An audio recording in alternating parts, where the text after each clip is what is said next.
Niciodată n-am putut dormi bine în hoteluri. De fapt, nu prea am putut dormi bine în general, dar hotelurile erau cele mai rele. Doar gândul că ocupantul anterior al acestui pat este un străin mă face să tremur. Dar asta este pe lângă subiect. Ceea ce vreau să spun este că această lipsă de somn în hoteluri mi-a schimbat viața, deoarece a trebuit să petrec Crăciunul într-unul sărăcăcios împreună cu familia mea. Nu mă înțelegeți greșit, nu e ca și cum nu m-aș bucura de bufetul suedez, de crochetele de cartofi și de cadourile din ajunul Crăciunului.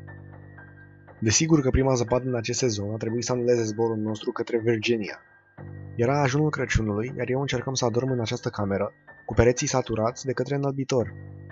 Mintea mea rătăcea, întrebându-se ce s-a întâmplat aici de a fost necesară o cantitate mare de înălbitor. Camera era destul de obișnuită.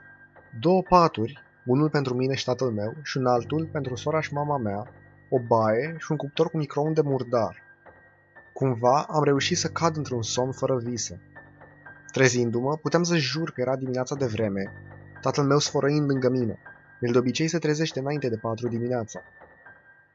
Atunci mi-am dat seama că era Crăciunul, iar eu eram pe cale să las acest ghinion să-mi ruineze sărbătoarea mea favorită. M-am întors să văd cât e ceasul, iar atunci am observat-o. Silueta unui bărbat de 2 metri care se holba la mama mea. Încă pe jumătate adormit, m-am gândit la Moș Crăciun. Dar apoi mi-am dat seama cât de prost sunt, iar groaza mi-a umplut capul, dar am încercat să nu urlu.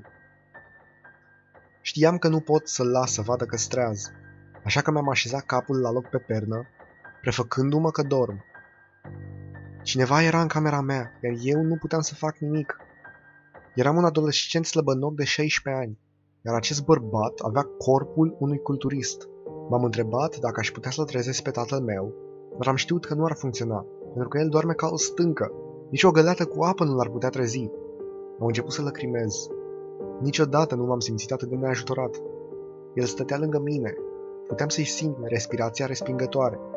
Mirosea ca și cum ar fi mâncat carne stricată timp de o săptămână, fără să se spele pe dinți.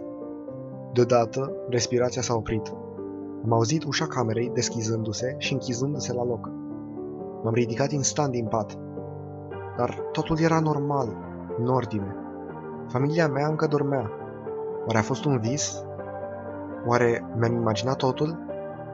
Fiind treaz, o idee groaznică mi-a intrat în cap și, într-o clipită, am deschis ușa și am ieșit afară.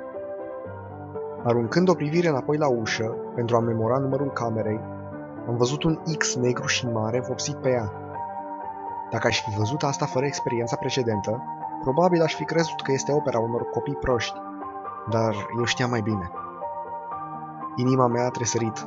Acolo era, dând colțul de la sfârșitul holului. De ce fac asta?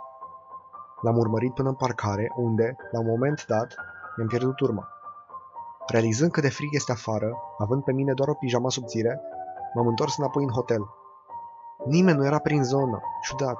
De obicei angajații se mai plimbă prin hotel.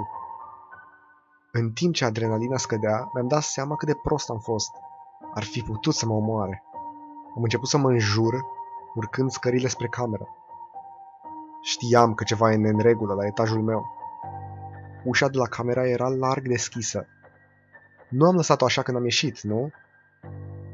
Am mers înăuntru și după o căutare rapidă am stabilit faptul că suntem în siguranță, iar familia mea încă doarme. Am încuiat ușa și m-am întors în pat, deși n-am putut dormi. L-am ascultat pe tata cum s-a ridicat din pat și m-am prefăcut că dorm. După câteva ore, părinții mei m-au trezit pe mine și pe sora mea, ne-am urcat în mașină și ne-am îndreptat spre aeroport. Căutând prin geantă iPod-ul, am găsit ceva ce nu era acolo în ziua precedentă. O foaie cu 4 cuvinte la care încă mă gândesc și în ziua de azi. Știam că erai treaz. Acum au trecut 2 luni de la incidentul din hotel și încă mi-e frică pentru viața mea, iar totul se agravează în fiecare zi. Acea notiță nu a fost singura. Încă le mai primesc.